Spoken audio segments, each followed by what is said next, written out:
One simple hand gesture in the Arctic wilderness cost Carl McCunn his life. Would you have made the same mistake? If you like unbelievable but true stories and the mystery of dark mysteries, you're in the right place. Here's today's story. It's August 7, 1981, and Carl McCunn, a 34-year-old wildlife photographer, is standing by a remote lake inside the Arctic Circle. He's been alone here for 5 months. No roads, no phones, not a soul for at least 100 miles. Just Carl, his camera, and the endless Alaskan wilderness. Now, on his final day, he's tossing boxes of ammunition into the lake. Why? Because the tiny plane scheduled to pick him up today might not have room for everything, and apparently ammo didn't make the cut. The morning was eerily silent except for the splash of the bullets hitting the water. Carl glanced up, listening for the plane, his buddy Rory's, but heard nothing. No big deal, he thought. He'd only arranged a pickup date, not a specific time. It was just a matter of waiting. As the breeze picked up, Carl zipped his parka. Sure, it was technically summer, but summer in the Arctic Circle still meant freezing nights. He loved the solitude out here, but he couldn't wait to get back to Anchorage, call his dad, see his friends, and frankly, enjoy a house with actual warmth. Just as he was about to toss his last box of ammo into the lake, a wolf's howl echoed around him. It was haunting, primal. Carl froze, reconsidered, and decided to keep at least 1 box of ammo. Just in case. Carl tossed the last ammo box into his bag, swung it over his shoulder, and strolled along the lake's edge to check his fishing net. 2 trout. Score. Back at camp, he cooked them over a fire, eating in silence while his eyes kept darting to the sky, ears straining for the hum of Rory's plane. Nothing. Just the wind and the occasional rustle of distant trees. After eating, Carl jotted a quick diary entry about his last day in the wild, packed up the rest of his gear, and hauled it all down to the waterline.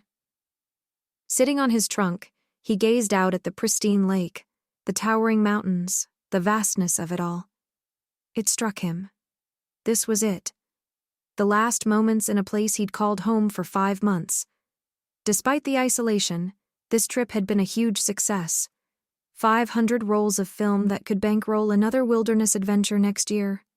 He smiled at the thought, but that smile faded as the sun began to dip lower in the sky. Here's the thing about Arctic summers. The sun barely sets. If it's going down, it's late, like almost midnight late. And that's when it hit Carl. Rory wasn't coming. Midnight meant the pickup day had officially passed, and Carl had no way to contact anyone. The anxiety rolled in like a storm. With the light fading and no plane in sight, he begrudgingly set up his tent again. Crawling into his sleeping bag, he stared at the fabric ceiling and whispered a prayer. Let tomorrow be the day. The next morning, Carl was up early, hopeful. He packed his gear again and parked himself by the shoreline, scanning the sky for Rory's plane. But the hours dragged on, and nothing. Day after day passed, and still, no plane. At first, Carl tried to rationalize it. Maybe Rory got the dates mixed up. Maybe something came up. But then a sinking memory hit him like a punch to the gut.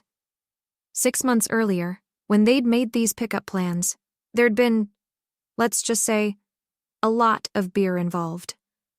Carl had casually asked Rory, "Hey, can you grab me on August 7th? Rory, mid-laugh, had replied, "Yeah, probably, but I'll need to check my schedule first." Spoiler alert, Carl never followed up. And now it was dawning on him. Rory wasn't late. Rory wasn't coming. Carl's stomach churned as he realized how isolated he truly was. Planes didn't just happen to fly over this remote corner of Alaska. In fact, Carl hadn't seen a single one all summer. His only hope was someone reporting him missing. But then again, that wasn't likely either. Because Carl, in his infinite wisdom, had a habit of not telling anyone where he was going or when he'd return. Worse, the last time Carl was late from a trip, his dad had called the police. Carl had been so annoyed he told him, "Don't ever do that again. I'm fine." Well, great job passed Carl, because now he was staring down the barrel of an Alaskan winter. Alone, with limited supplies, and just one box of ammunition. By late August, Carl had come to grips with the cold truth. Rory wasn't coming. The mistake was his, and he tried not to dwell on it, but now he had a decision to make, and neither option was good. Option 1. Stay put. He could survive for now, catching rabbits and gathering firewood, but that wouldn't get him rescued. It'd just leave him out here, waiting, basically predator bait with his single box of ammunition. Option 2. Hike 75 miles to Fort Yukon. That meant rough, trailless terrain, brutal weather, scarce food, and, oh yeah, wolves. Lots of wolves. And if he got hurt or lost, game over. Winter was closing in fast, and Carl knew he couldn't stall much longer. One evening, he caught a rabbit in his snare, roasted it over the fire, and allowed himself a brief moment of hope.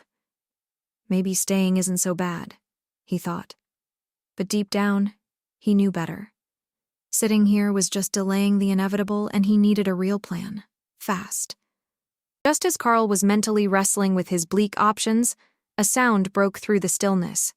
A faint, unmistakable hum of a plane engine. At first, he thought he was losing it. Weeks in isolation can do that to a person. But then he looked up, and sure enough, a small plane was heading straight for his camp, low and slow. Carl's heart raced. Was this it? Was he finally being rescued?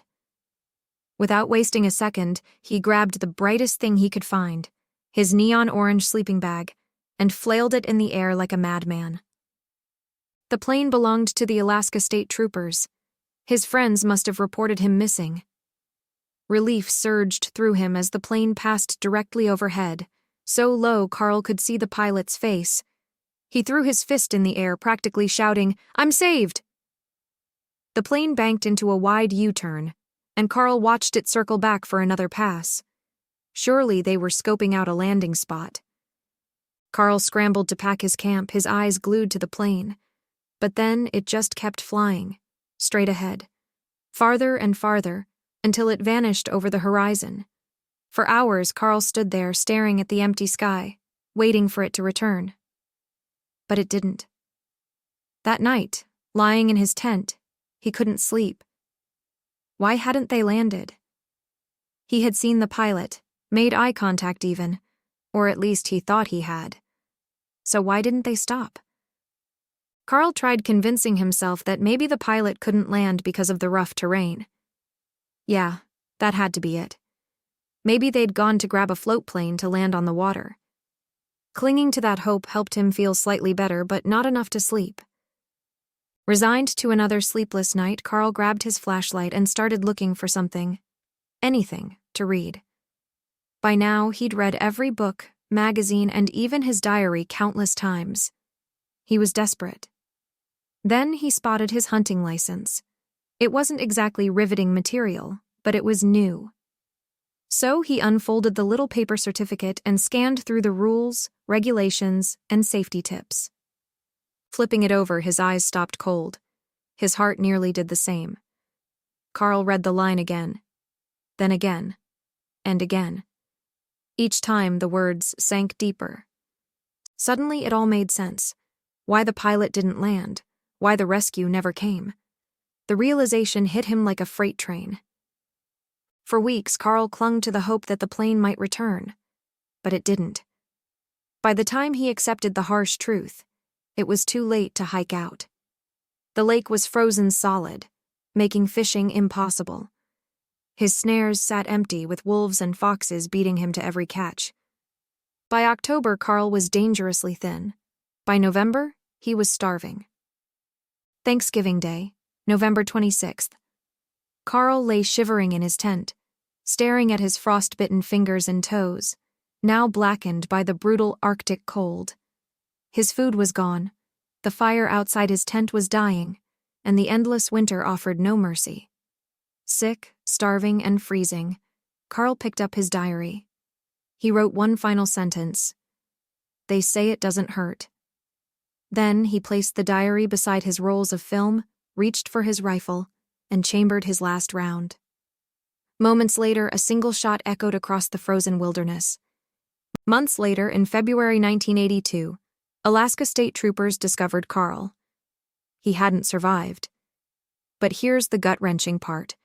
The very moment Carl thought he had been saved was what doomed him. Back when he threw that victorious fist into the air, the pilot saw him. But what Carl didn't know, what was written right there on his hunting license, was that a raised fist signals, "I'm okay. Don't wait." The pilot assumed Carl was fine and flew away. If Carl had only known to raise both arms for "help me," his story might have ended very differently.